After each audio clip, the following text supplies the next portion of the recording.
once a week. Isn't that, well, what did he tell you about the whole dog program, Steve, that you could share with the audience today? You know what? We became such good friends. I used to go. He had a dog kennel down in, let's say, Canoga Park that I used to go down with him all the time. And I mean, this was after the war, of course. We're talking 1970, 73, 74. So what I'm hearing is he continued his love for dogs into the latter part of his life, long after the war. Yeah, I think he passed away about 4 years ago. Yeah, he was a veterinarian so I think when he passed away about 4 years ago. Oh, he was a vet. The colonel was a veteran? Oh, yeah. I mean, was a veterinarian? The vet was a veterinarian. Oh, yes. I didn't know that. Oh, yeah, big time. He talked. And Steve, did he tell you any stories of the war that would be worth sharing right now? Yes. He says, when we're out in the walking around in the bushes and everything else and leading dogs, he wasn't so much the leader because he was the lieutenant. I think he went up to like captain or, I don't remember, but you know what? That's okay. I'm going to tell. Thank you very much for that sharing. Now he brought back a memory for the documentary. Let him throw one more piece in. After the men had shown how good these dogs were in combat, they were rewarded with another stripe. They were moved up the ranks. And then the commander said to them, but because you've moved up from corporal, you can no longer be a dog handler because that's for a lower-ranked man. The men, almost to a man, ripped the stripe off their body and said, we'd rather remain a corporal in order to stay with our dogs. No, thank you. You can keep your stripe. I'll be right back.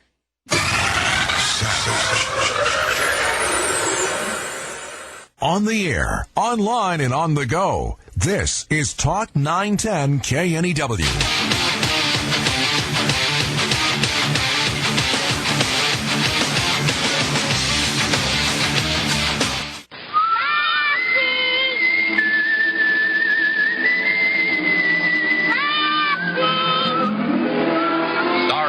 Lockhart, Hugh Riley, John Provost as Timmy. All right. Anyway, I grew up with a dog. I was very lucky. Even when I was a kid, I had a dog. I've had a dog all my life. Always had a dog.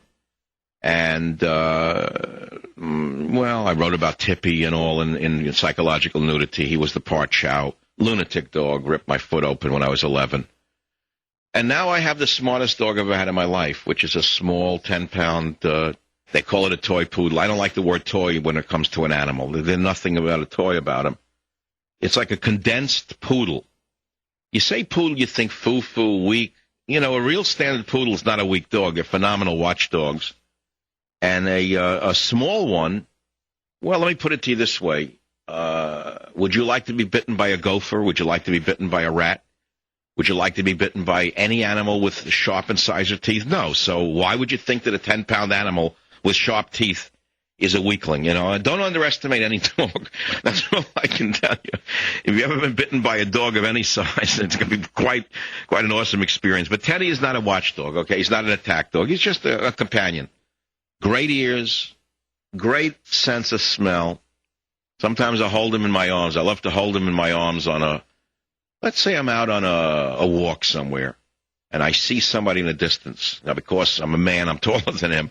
I hold him in my arms where I put his head up at my level, and I say to him, what do you smell over there, Teddy? What do you hear over there, Teddy? And I love to watch that nose go to work, to watch the sensor called the nose and see the olfactory organs. You see how they start to inhale molecules out of the air, or you could see the ears. I love to watch dogs' actions. Anyway, I've always been a dog lover in that regard. I remember one of the first books I ever got on dogs was called The Expression of the Emotions in Man and Other Animals by Charles Darwin. I know that won't go over very big with creationists, but it has nothing to do with creationism. It has to do with observationism. And Darwin was a heck of an observer, irrespective of whether you believe in evolution or not. It doesn't matter. He was one of the finest observers in history in terms of his capacity to understand comparative anatomy. But when he wrote The Expression of, I wonder where that book is. I'll never forget it because he showed pictures of man and his various expressions. Darwin did. And in the same book, he showed dogs' expressions and their various meanings.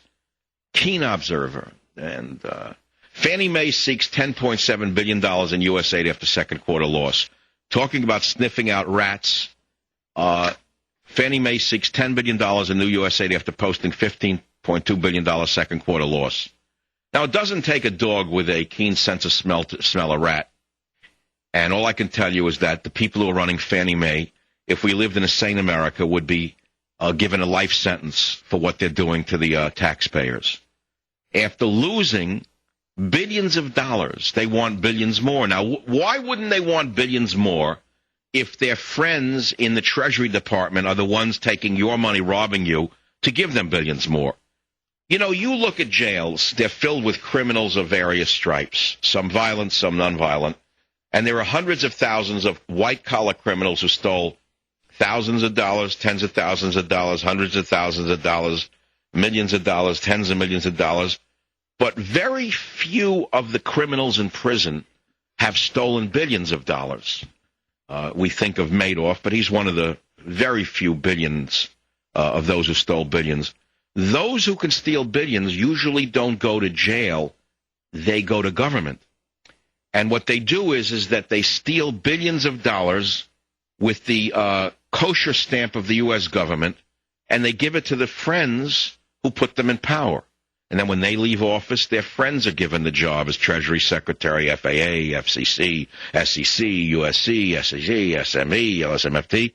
And then they give their friends the billions of dollars, and you, the schmuck, and I, the schmuck, pay 50, 60% of our income in taxes to these criminals who are now all summering on Martha's Vineyard, conspiring how to rob you blind tomorrow for, let us see, health care overhaul to make sure illegal aliens can get coronary bypass treatment for free, to make sure that every illegal alien can have 16 to 20 relatives come in from Mexico and become more citizens so that there'll be no America left.